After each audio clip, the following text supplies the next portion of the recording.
大家好，歡迎大家收睇人類觀察課。今日我哋嚟探討一個越嚟越引起公眾關注嘅社會現象。呢個現象係喺內地嘅住宿環境中，唔少旅客喺冇意識嘅情況下，成為咗隱蔽記錄嘅對象。呢一類事件唔單止觸及個人私隱嘅邊界，仲衍生咗一連串涉及設備提供、影像捕捉同內容流通嘅地下網絡。根據多個媒體同官方披露嘅資料，呢類情況已經擴散到全國多個地區，從東北嘅哈爾濱到西南嘅成都，都曾經有相關報道浮出水面。呢個問題唔止局限於本地人士，連嚟自港澳台嘅訪客都可能受到牽連。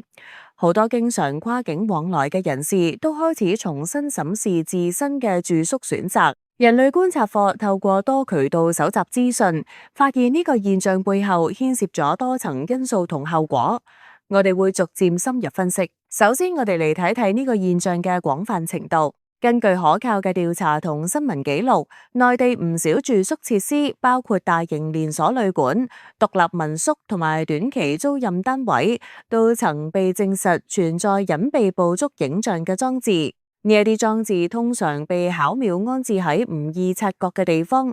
例如空調機嘅通風位、火警感應器、電器插頭或者牆身裝飾。裝置一旦運作，就會自動記錄房內嘅所有動靜，特別針對休息區同淋浴空間。數據指出，過去一年內曝光嘅相關個案已經超過500宗，但呢個數字僅係表面，因為好多受害者未察覺或者察覺後因證據不足而無法跟進。舉個實際例子，舊年7月喺廣州越秀區一間旅館，有一對夫妻入住後收到不明訊息，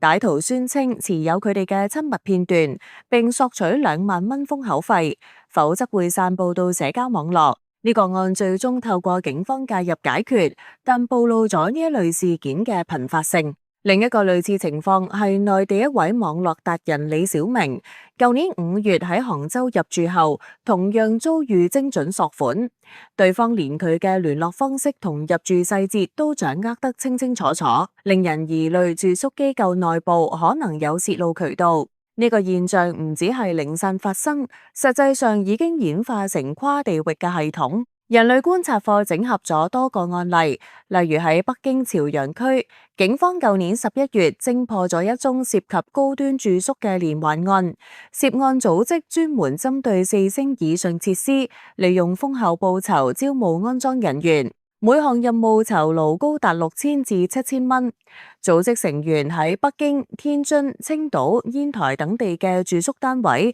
安置咗15個裝置，其中9個已經捕捉到他人私隱內容。呢個案最後引發咗一宗索款事件，受害者收到附有片段截圖嘅通知，要求支付巨額費用。警方逮捕過程中揭露咗組織後台有更高層級嘅指揮者，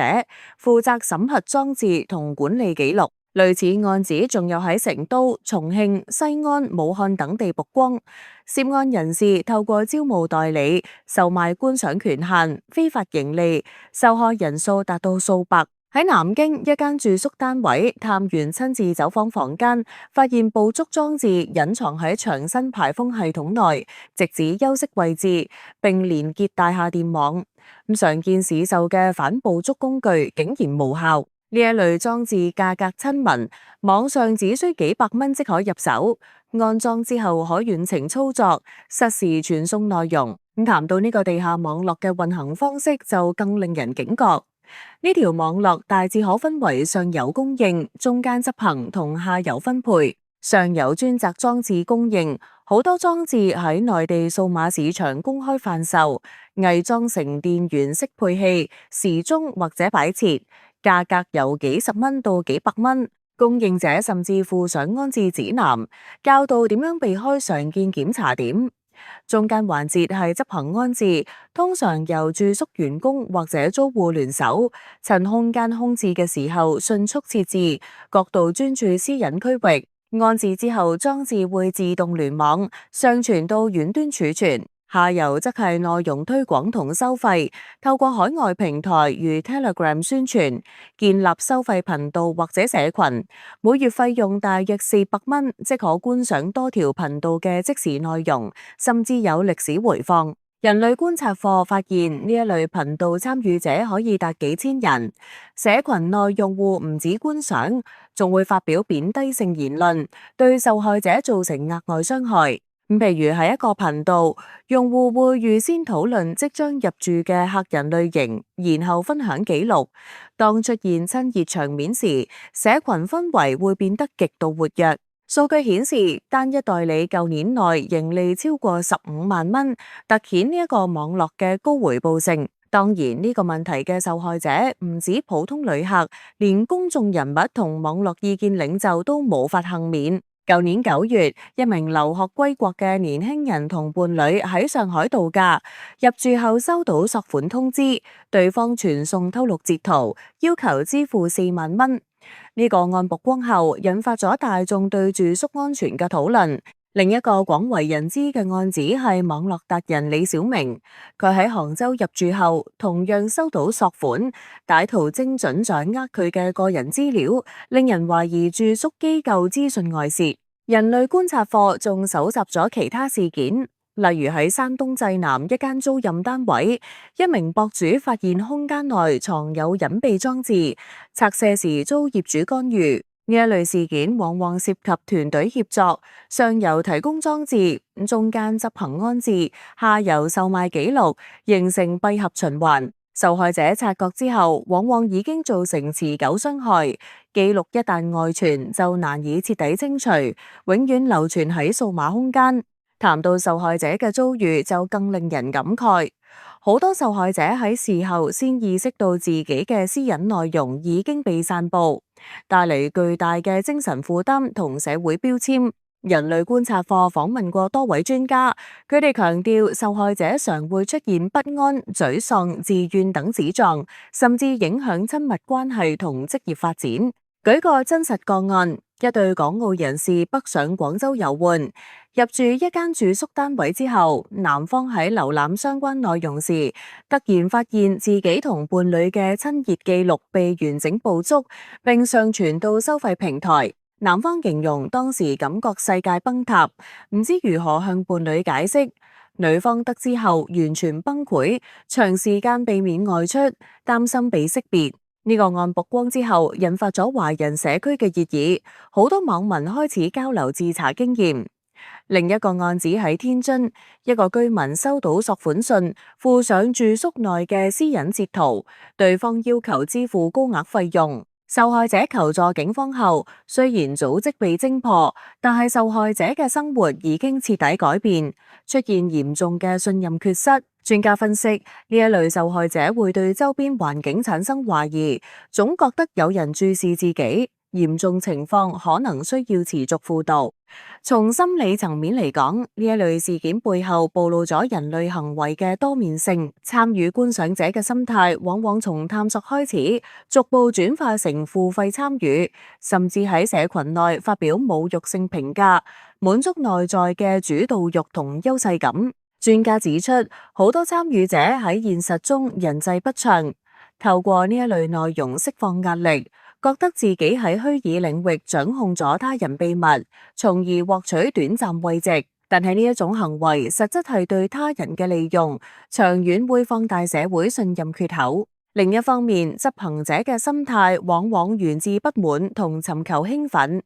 佢哋透過安置裝置感受到權力嘅愉悅，覺得自己喺幕後操縱一切。研究顯示，好多執行者喺發展階段缺乏健全互動，轉而依賴呢一類行為彌補缺失。但係無論參與者定執行者，都忽視咗行為對受害者嘅損害。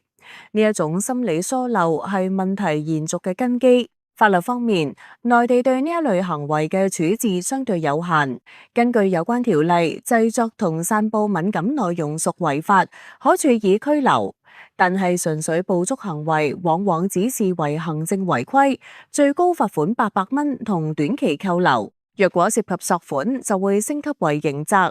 但搜證難度高，好多受害者難以主張權利。人類觀察課比較咗港澳嘅情況，香港條例對捕捉行為有更嚴厲規定，最高可判監4年，涵蓋窺探、非法記錄私隱部位等。台灣方面同樣有嚴密條文，違者可處徒刑。相較之下，內地執法存在缺口，尤其海外平台如 Telegram， 伺服器設喺境外，追查艱難。近年雖然有新規要求住宿機構定期巡查，但係執行效果不一，問題依然存在。防範層面，人類觀察課建議大家入住嗰陣要提升警惕，先關燈，用手機鏡頭掃描空間，觀察有冇異常光點，呢一個係最基本方法。其次，檢查異常位置，如空調通風、火警感應、電器插頭、電視背後、吊燈、淋浴鏡子、電源適配器同床邊擺設，可以用膠布覆蓋可疑開口，或者攜帶紅外掃描儀，價格合理，但係效能佳。入住之後，先啟動電源觀察有冇異樣光芒或者噪音，選擇知名連鎖機構相對可靠，避免小型租賃。假如發現裝置，立即通知當局保存證據，唔好自行移除，以免影響調查。網上亦都有分享教導用熱感儀偵測電子熱源，或者信號掃描揾無線傳輸，但係誤判率高，適合有經驗人士。呢個現象嘅社會後果相當廣泛，唔止受害者個人受創，仲會動搖公眾對住宿環境嘅信心，影響旅遊經濟同行業聲譽。女性受害者負擔更重，社會標籤令佢哋難以求助，親密關係可能瓦解。人類觀察課呼籲各界要共同努力，當局強化執法，平台承擔義務，大眾提升意識。同時，受害者唔要孤立，尋求專業支援，能夠逐步重建自信。最後總結嚟講，從呢一類事件中，我哋學習到嘅係私隱係每個人嘅核心權益，無論科技如何演進，都唔應被誤用。提升警惕，守護自己同尊重他人，就能夠減低呢一類憾事發生。人類觀察課為你帶嚟唔同嘅人類故事，分析人類種種嘅不同心理面貌，觀察人類不為人知嘅陰暗面。希望大家可以支持我哋嘅頻道，記得俾 like、分享、留言，當然仲要記得訂閱我哋嘅頻道啦。下期節目再見，拜拜。